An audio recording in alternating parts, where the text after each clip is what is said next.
Indonesia sebagai negara demokrasi yang majemuk memiliki kekayaan luar biasa dalam hal suku, agama, ras, dan golongan. Sejak kemerdekaan tahun 1945, Indonesia telah dipimpin oleh sejumlah presiden dari berbagai latar belakang budaya. Namun semua memiliki satu kesamaan. Mereka berasal dari etnis yang dianggap pribumi dan mayoritas beragama Islam. Hal ini menimbulkan pertanyaan yang relevan dan penting. Bolehkah seseorang dari etnis Cina atau Arab menjadi presiden Indonesia?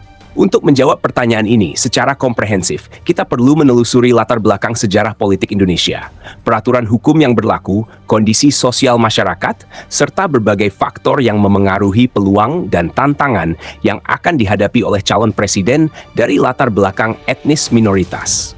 Secara konstitusional, Undang-Undang Dasar 1945 sebagai dasar hukum tertinggi negara tidak pernah menyebutkan bahwa hanya etnis tertentu yang boleh menjadi presiden. Pasal 6 ayat 1 UUD 1945 menetapkan bahwa calon presiden dan wakil presiden adalah warga negara Indonesia sejak kelahirannya, tidak pernah menerima kewarganegaraan lain, dan tidak pernah melakukan pengkhianatan terhadap negara. Selain itu, Undang-Undang Nomor 7 Tahun 2017 tentang pemilihan umum juga tidak mencantumkan batasan etnis atau agama dalam pencalonan presiden dan wakil presiden.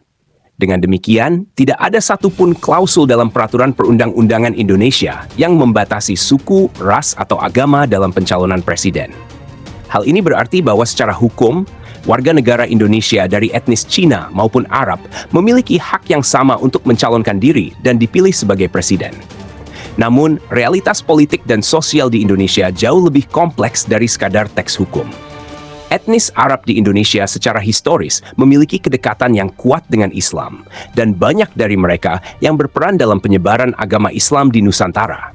Banyak tokoh keturunan Arab yang dikenal sebagai ulama, habib, atau pemimpin ormas Islam. Hal ini membuat etnis Arab relatif lebih mudah diterima oleh mayoritas masyarakat Indonesia yang beragama Islam. Bahkan dalam banyak kasus, identitas kearaban seringkali justru dianggap sebagai simbol keislaman dan mendapat tempat terhormat dalam masyarakat Muslim tradisional. Oleh karena itu, secara sosial politik, seseorang dari etnis Arab yang memiliki citra keislaman yang kuat akan lebih mudah mendapatkan dukungan dari massa Muslim, khususnya di wilayah-wilayah konservatif seperti Jawa Barat, Aceh, dan Sumatera Barat. Sebaliknya, etnis Cina di Indonesia menghadapi sejarah panjang diskriminasi dan marginalisasi yang diwariskan sejak masa kolonial Belanda. Selama masa Orde Baru, kebijakan asimilasi paksa dan pelarangan ekspresi budaya Cina membuat etnis ini semakin terpinggirkan dan dalam kehidupan sosial politik. Meskipun reformasi 1998 membuka ruang lebih besar bagi keterlibatan etnis Cina dalam politik dan ekonomi, stigma sosial terhadap mereka masih cukup kuat. Banyak masyarakat yang secara sadar atau tidak sadar masih melihat etnis Cina sebagai kelompok asing, meskipun sudah menjadi warga negara Indonesia selama beberapa generasi.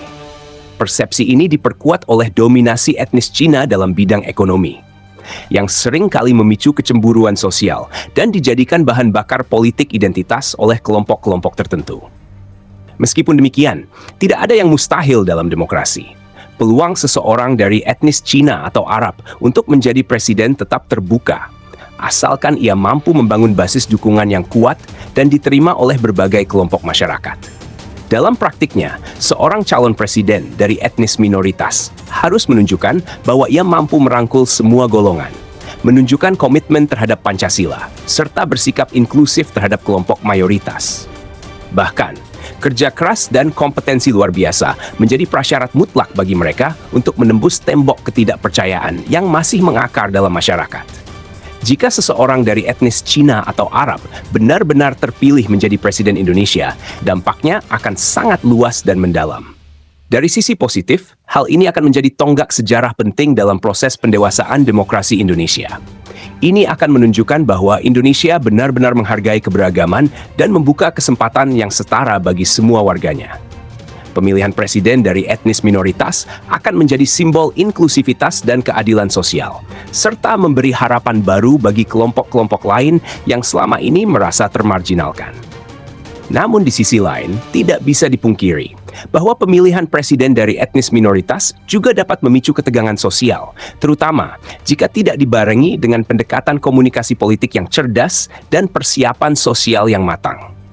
Kelompok-kelompok intoleran atau oportunis politik mungkin akan memanfaatkan situasi ini untuk membangkitkan isu SARA dan menyebarkan narasi perpecahan.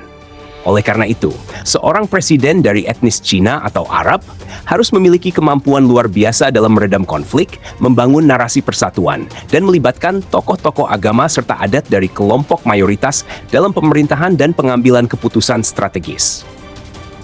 Respon masyarakat mayoritas terhadap presiden dari etnis Cina atau Arab sangat tergantung pada latar belakang pendidikan, wilayah geografis, dan tingkat keterbukaan budaya masyarakat.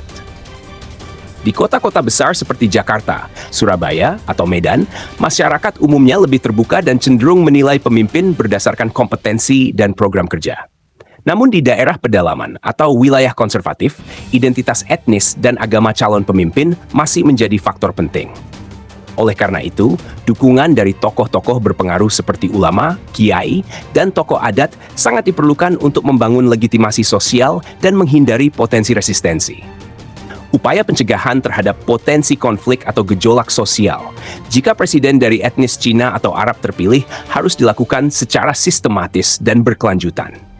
Pendidikan multikultural sejak dini di sekolah-sekolah, kampanye kesadaran publik melalui media massa, dan keterlibatan aktif tokoh lintas agama dan etnis dalam kehidupan politik adalah beberapa langkah strategis yang dapat diambil. Pemerintah dan partai politik juga harus berani mengusung calon-calon dari latar belakang minoritas untuk jabatan publik. Tidak hanya sebagai simbol, tetapi sebagai langkah nyata menuju inklusivitas nasional. Dalam jangka panjang, keberhasilan seorang presiden dari etnis minoritas akan sangat bergantung pada kinerjanya. Jika ia mampu memimpin dengan adil, transparan, dan membawa kesejahteraan bagi seluruh rakyat Indonesia tanpa diskriminasi, maka identitas etnisnya akan semakin tidak relevan di mata publik. Sebaliknya, jika terjadi kesalahan atau kebijakan yang dianggap tidak berpihak pada mayoritas, maka isu etnis akan kembali dimanfaatkan oleh pihak-pihak tertentu untuk menebar perpecahan. Kesimpulannya, etnis Cina dan Arab secara hukum boleh dan sah untuk menjadi presiden Indonesia. Namun jalan menuju posisi tersebut masih penuh tantangan, bukan karena hambatan konstitusional, melainkan karena hambatan sosial, budaya, dan politik identitas. Perubahan menuju inklusivitas sejati membutuhkan upaya bersama dari semua elemen bangsa, pemerintah, masyarakat sipil, media, tokoh agama, dan dunia pendidikan. Hanya dengan kesadaran kolektif dan komitmen pada keadilan sosial, kita dapat menciptakan Indonesia yang benar-benar milik semua, bukan hanya milik mayoritas.